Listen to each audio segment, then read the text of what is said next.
terminamos con ese tema.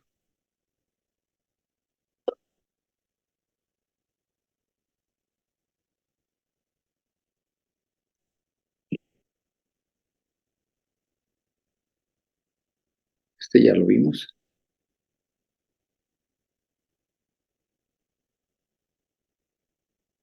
Aunque todavía no estamos dentro del tratamiento, pero sí recordar que la persistencia del conducto arteriovenoso en lactantes que tienen un conducto arteriovenoso grande, pues eso representa una urgencia médica y a veces quirúrgica, y el paciente requiere tratamiento inmediato para que no muera de insuficiencia cardíaca o de edema agudo de pulmón. Este tratamiento en los recién nacidos y en los prematuros se ensaya primero el tratamiento farmacológico en un intento de cerrar de esta manera el conducto arteriovenoso persistente. Se utiliza tradicionalmente, es la que más se ha utilizado. Hay otros medicamentos antiinflamatorios no esteroideos que se han utilizado, pero la indometacina es hasta el momento la que ha demostrado los mejores resultados y la cual se ha estudiado más con el mayor número de estudios. Entonces se utiliza la indometacina a una dosis de 0.2 miligramos por kilogramo de peso en infusión durante 20 minutos. Se puede administrar hasta 3 dosis. Hay una espera de 12 a 24 horas para la segunda y la tercera dosis. Y solamente, y esto pues origina el cierre del conducto arteriovenoso debido a que inhibe la síntesis de prostaglandinas, y entonces hay vasoconstricción y se inicia ya el proceso de cicatrización que culmina 4 semanas después. Y en caso de que el tratamiento farmacológico fracase lamentablemente con los lactantes, se realiza el tratamiento intervencionista o el quirúrgico dependiendo de las características del conducto arteriovenoso. Claro que este último, el tratamiento quirúrgico, aunque es una toracotomía izquierda, ¿verdad? Aumenta mucho el riesgo y la mortalidad de los recién nacidos, de los lactantes recién nacidos y principalmente de los prematuros. Aquí tenemos un estudio de cateterismo cardíaco que nos muestra el trayecto del catéter atravesando el conducto arteriovenoso, el cual es bastante grueso en este caso, ¿verdad? Y comunica la aorta con la arteria pulmonar. Y vean cómo hay un salto en la oximetría, en la concentración de oxígeno en la sangre que está pasando por el que proviene de la aorta y que contamina la arteria pulmonar. Entonces, veas el enorme salto del ventrículo derecho hacia el tronco de la arteria pulmonar a 16 volúmenes por litro. Entonces, está pasando sangre oxigenada a la corriente venosa. Es una manera de demostrarlo, aparte de la angiografía, directamente sobre el conducto.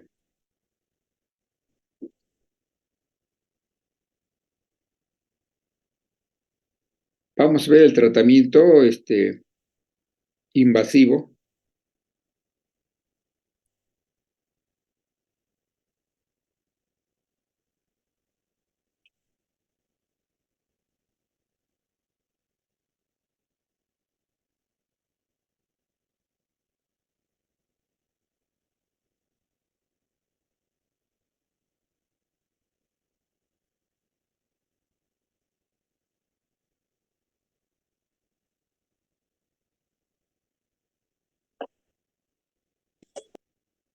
En este ecograma, en la proyección paraesternal izquierda, en el eje longitudinal, vemos cómo hay dilatación del ventrículo izquierdo.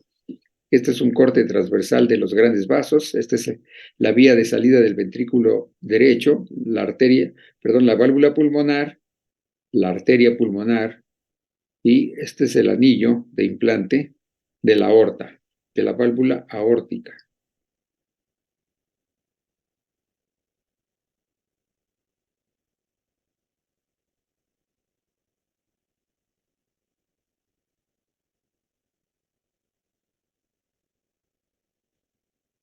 Con Doppler codificado en color se demuestra el paso de sangre de la aorta hacia el tronco de la arteria pulmonar. Vean ustedes aquí el flujo turbulento como atraviesa por el conducto arteriovenoso hacia la arteria pulmonar proveniente de la aorta.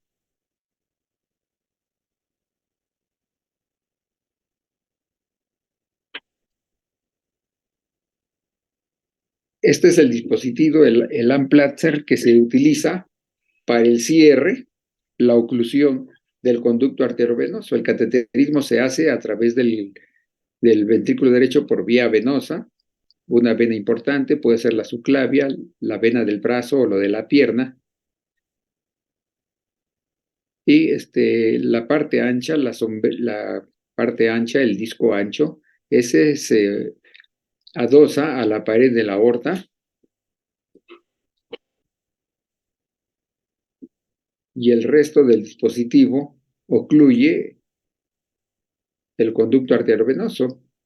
Y en esta toma de ecocardiograma transoperatorio, pues se trata de evidenciar si ya quedó bien ocluido o todavía existe cortocircuito.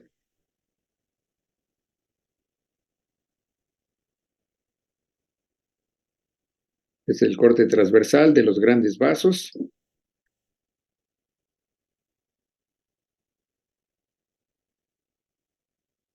Ven ustedes, vía de salida del ventrículo derecho, la válvula pulmonar, el tronco principal de la arteria pulmonar y el callado aórtico y al fondo la válvula aórtica. Este es un corte transversal. Entonces se demostró la buena oclusión. Entonces es el tratamiento, el cierre en niños más grandes, escolares, preescolares o escolares. El cierre puede ser por vía transcutánea, la colocación de ese dispositivo, el Amplatzer, o bien en los casos en los que el conducto es demasiado grande y el Amplatzer no es suficiente para ocluir ese conducto arteriovenoso, pues entonces aquí se tiene que proceder a la cirugía. Es una incisión lateral izquierda en el tórax posterolateral izquierdo para la sección y sutura del conducto arteriovenoso bajo circulación extracorpórea en algunas circunstancias y en otras no. ¿Cuál es la evolución natural de esta patología en caso de que se le deje y no reciba tratamiento ni farmacológico, ni invasivo o quirúrgico? ¿Verdad? Hay hiperflujo pulmonar crónico, recuerden que es un cortocircuito de izquierda a derecha en el que está pasando sangre de la aorta descendente hacia la arteria pulmonar principal. Esto trae como consecuencia hiperreactividad de las arterias pulmonares, que inicialmente es vasoconstricción del músculo liso. Sin embargo, con el paso de tiempo, la capa muscular de las arterias musculares de todo el circuito pulmonar sufre hipertrofia, ¿verdad? Para tratar de mantener ese hiperflujo que finalmente sufre necrosis, ¿verdad? Y depósito de fibrina, y entonces esto lo convierte en una hipertrofia ya irreversible. Trae como consecuencia hipertensión arterial pulmonar por una elevación, ¿verdad?, irreversible de las resistencias arteriolares pulmonares. Con el paso del tiempo, si la presión dentro del circuito pulmonar supera a la presión que hay dentro de la aorta, es decir, la presión sistémica, pues eso hace que se reduzca el cortocircuito de izquierda a derecha y que al contrario, se invierta. Por eso, desde el punto de vista clínico, hay desaparición del componente diastólico del soplo continuo. Recuerden que el soplo abarca tanto la sístole como la diástole. Bueno, lo primero que se disminuye o desaparece es el componente diastólico de ese soplo continuo. En el electrocardiograma vamos a encontrar, y en el ecocardiograma, notables datos de hipertrofia del ventrículo derecho. El segundo ruido el componente pulmonar del segundo ruido es muy intenso por la hipertensión arterial y puede haber un soplo pequeño expulsivo pulmonar o bien de insuficiencia pulmonar.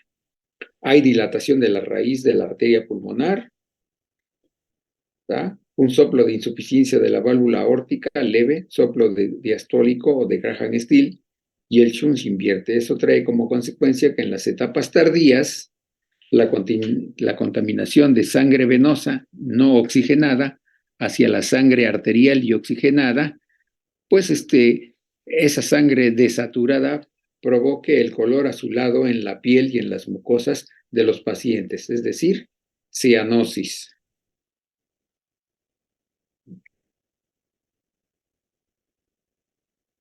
Vamos a continuar con comunicación interventricular.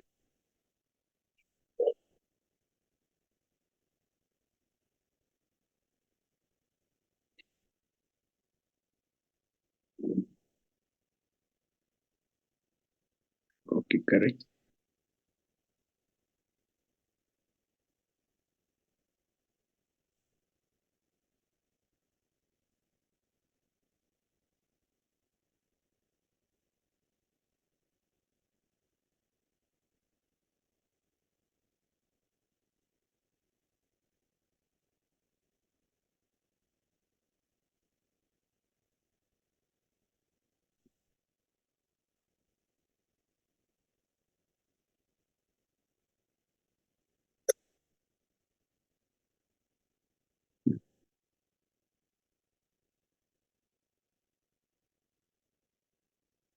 No sé por qué lleva la segunda vez que me pasa así que abro las dos clases y no aparece la segunda.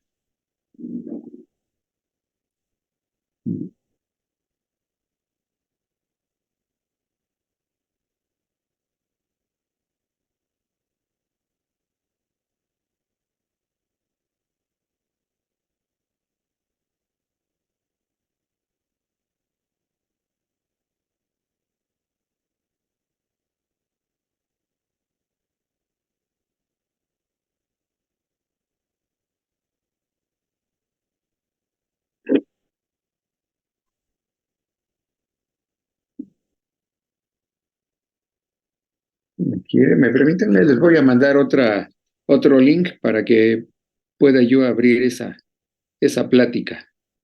Sí, doctor. Sí, doctor.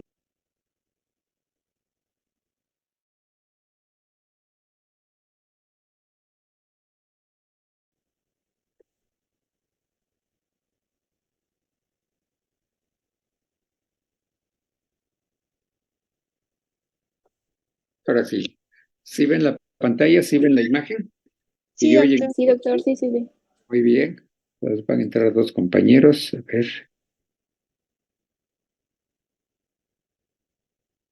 La comunicación interventricular es otra cardiopatía congénita, acianógena, ya que no produce cianosis, y con flujo pulmonar aumentado.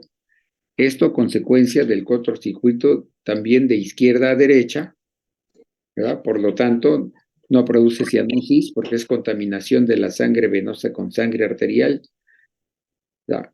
Y de flujo pulmonar aumentado debido al hiperflujo que recibe la circulación pulmonar.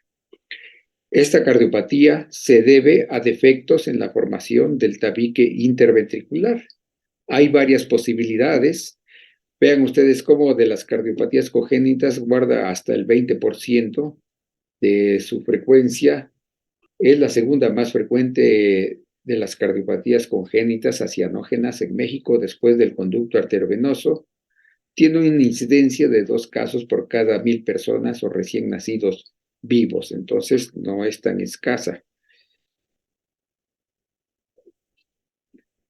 Se han identificado alteraciones o mutaciones genéticas, aquí tenemos los genes, y se ha encontrado asociada a otros síndromes como a la trisomía 13, la 18 y la 21. Por su sitio en el cual se presenta el defecto o la falta de tabicación de este tabique interventricular, se presenta en dos sitios, en el tabique membranoso y en el tabique muscular. El tabique membranoso ocupa una tercera parte del tercio superior del tabique interventricular y el tabique muscular está formado precisamente por eso, por músculo, los dos tercios inferiores.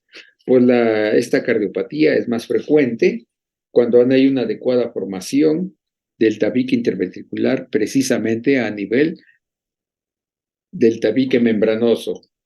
La incidencia es tan alta como que puede llegar a ser del 70 hasta el 80%. La muscular es menos frecuente, ¿verdad?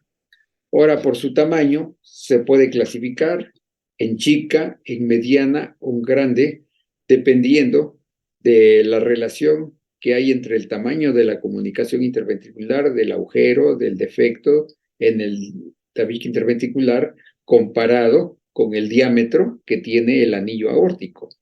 Se le conoce como comunicación interventricular chica cuando este tamaño es menor al 30%. Mediana cuando va del 31 al 70% del diámetro del anillo aórtico. Y finalmente la comunicación interventricular grande, que es aquella que tiene un diámetro mayor al 70%, que le corresponde a el anillo aórtico. Esa es una manera como se pueden clasificar, aparte por su situación en la cual se presenta el defecto en la tabicación interventricular. Aquí tenemos un dibujo que nos muestra las diferentes posibilidades que tenemos. Arriba tenemos todas las posibilidades de los defectos del tabique membranoso.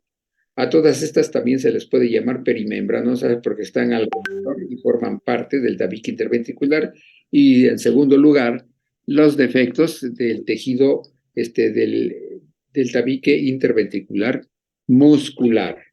Entonces, vean, puede ser en la vía de entrada del ventrículo derecho, tiene en la vía de salida o infundibular del ventrículo derecho, y que puede estar también por debajo de la válvula aórtica, puede llegar a producir insuficiencia valvular, y la que está en el centro del tabique interventricular y que abarca tanto la valva septal de la válvula tricúspide y la valva septal también de la válvula aórtica. Entonces hay una comunicación, puede ser dependiendo de la altitud del defecto, puede ser una comunicación de ventrículo a ventrículo o una comunicación de ventrículo hacia la aurícula derecha, lo cual es menos frecuente, o de ambos, comunicación de ventrículo izquierdo hacia ventrículo derecho y aurícula derecha.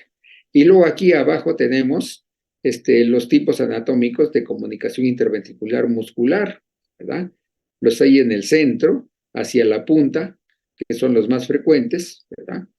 Y marginal, o sea, que están en los márgenes del tabique interventricular muscular, que recuerden que es el de mayor tamaño. Aquí tenemos un diagrama. En primer lugar, el dibujo a la izquierda muestra el corazón izquierdo, que está formado por la aurícula y el ventrículo izquierdo, y vean cómo la aorta está cabalgada a la mitad a caballo, precisamente sobre el tabique interventricular, porque se ha movido de su lugar debido a la falta de tabicación, en este caso la tabicación del tabique membranoso, y la flecha verde nos señala cómo pasa la sangre en el cortocircuito de izquierda a derecha. Recuerden que el ventrículo izquierdo tiene mayor presión, 5 veces más que el ventrículo derecho. Y los líquidos siempre fluyen de las cámaras de mayor presión a las de menor presión para salir directamente hacia la aorta y hacia la arteria pulmonar, hacia ambos vasos. Una porción de la sangre se va hacia la aorta y otro porcentaje de sangre se va hacia la arteria pulmonar. ¿De qué tanto va a ser el cortocircuito de izquierda a derecha? Va a depender, en primer lugar, del tamaño del defecto, ¿verdad? Mientras, si es un defecto interventricular pequeño, el cortocircuito es pobre, pero si el defecto interventricular es grande, va a haber una gran cantidad de sangre que pasa del ventrículo izquierdo hacia el ventrículo derecho y que va a contaminar o va a pasar hacia la sangre venosa que va a ir hacia los pulmones. Este cortocircuito de izquierda a derecha hace que se incremente mucho el aflujo de sangre al circuito pulmonar. Por lo tanto, es una cardiopatía que no produce cianosis porque es contaminación de sangre venosa con sangre arterial y además con hiperflujo pulmonar porque el circuito pulmonar arterial está recibiendo, esos pulmones están recibiendo más de la sangre que normalmente les llega a ellas. Aquí tenemos las flechas, vean cómo a través de las venas pulmonares que provienen de los pulmones con sangre oxigenada desembocan en la aurícula izquierda. Habitualmente, generalmente son 4 venas pulmonares que llegan por la cara posterolateral de la aurícula izquierda. Durante la diástole ventricular izquierda atraviesan el anillo de la válvula mitral, llegan al ventrículo izquierdo, que durante la sístole impulsa la sangre hacia la aorta, pero otro porcentaje de sangre atraviesa el defecto interventricular y se une al torrente sanguíneo que llega por las venas cavas a la aurícula derecha y atravesando la válvula tricúspide hacia el ventrículo derecho. Y todo este volumen mayor del normal, tanto el que llega por las venas cavas hasta el ventrículo derecho como el que atraviesa el defecto interventricular, es mucho mayor de lo que recibe normalmente el ventrículo derecho y el circuito pulmonar. Entonces, una comunicación chica, como un cortocircuito es pequeño, pasa poca cantidad de sangre de ventrículo izquierdo hacia ventrículo derecho, pues la repercusión hemodinámica es nula o muy pobre, de tal manera que el paciente puede estar asintomático, puede presentarse a nivel membranoso, pero también a nivel muscular. La CIB chica sin repercusión hemodinámica del septum muscular, aquí tienen el nombre del doctor que descubrió y describió ese tipo de comunicación interventricular, es igual de chica, no produce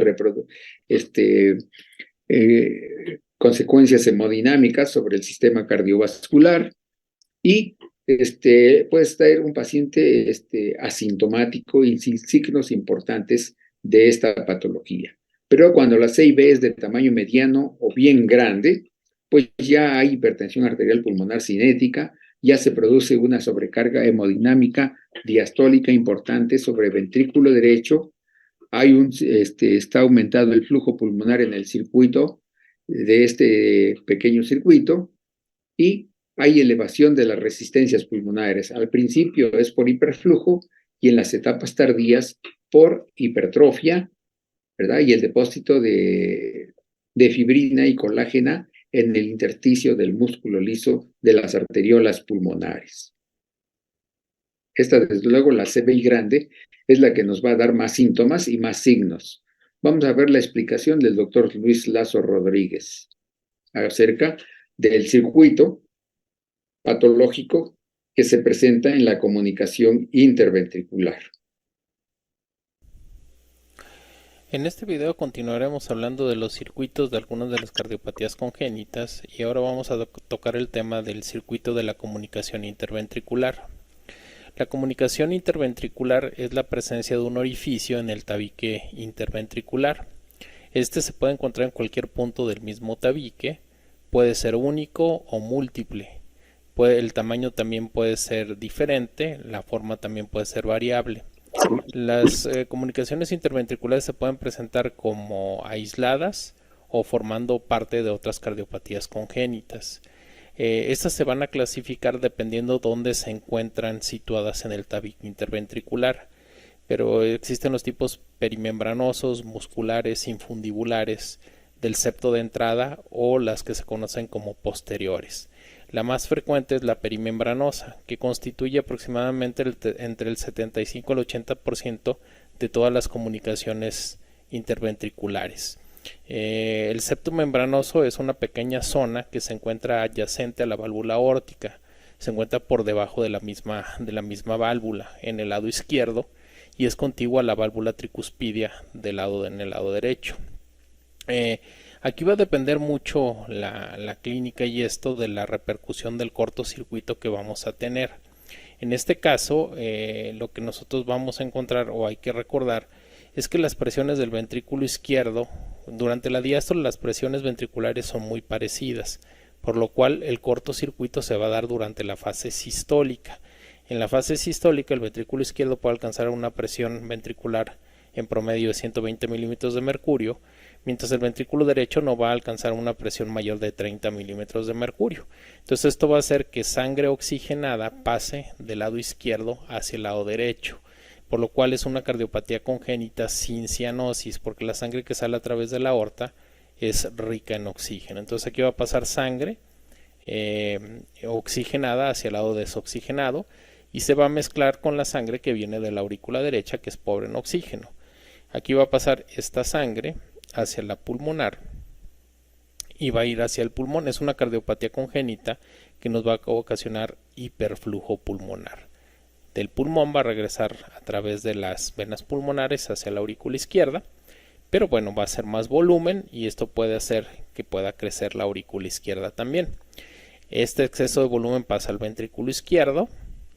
Recuerden que durante la fase sistólica es cuando se va a dar el cortocircuito y el exceso de volumen puede dilatarnos el ventrículo izquierdo, y también el aporte de mayor sangre hacia el ventrículo derecho puede causar dilatación del ventrículo derecho. El orificio, el soplo que nosotros vamos a escuchar es la turbulencia que se genera de la sangre al pasar a través de este defecto.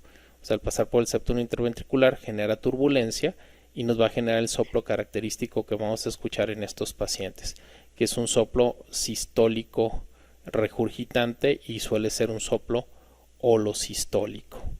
Entonces dependerá mucho del tamaño del defecto, serían las características. Normalmente los defectos cuando son grandes se van a escuchar menos porque hay menos turbulencia de la sangre. Si el defecto es pequeño, el soplo puede ser intenso. Entonces es una cardiopatía congénita sin cianosis, que se acompaña de aumento del flujo pulmonar, por lo cual puede causar dilatación pulmonar. Tiene aumento del flujo pulmonar, nos puede causar dilatación de la aurícula izquierda y crecimiento biventricular. Sobre todo el crecimiento biventricular se va a dar en las comunicaciones interventriculares grandes. Si la comunicación interventricular es pequeña y el flujo es pequeño, puede ser que no tengamos grandes repercusiones porque va a haber un cortocircuito mínimo que no tendría una repercusión hemodinámica de importancia. De eso va a depender. Esperemos que haya quedado claro y les agradezco mucho su atención. En este video. Entonces, desde el punto de vista clínico, pues estos datos van a depender dependiendo del tamaño del defecto en el tabique interventricular. En las comunicaciones interventriculares chicas, vamos a obtener va a ser un paciente asintomático o con muy pocos síntomas. El desarrollo físico va a ser normal. El soplo es 1 a 2 regurgitante, puede llegar a ser más intenso, ¿verdad? Con escasa irradiación, ¿verdad? Y un frémito e irradiación excéntrica. Esa es la comunicación muscular tipo Royer. La CVI grande con hipertensión arterial pulmonar cinética, es decir, todavía no hay hipertensión arterial pulmonar fija, hay hipodesarrollo ponderal, abombamiento precordial izquierdo, las mamás comunican al médico que hay frecuentes infecciones respiratorias por el hiperflujo pulmonar, esto se debe así.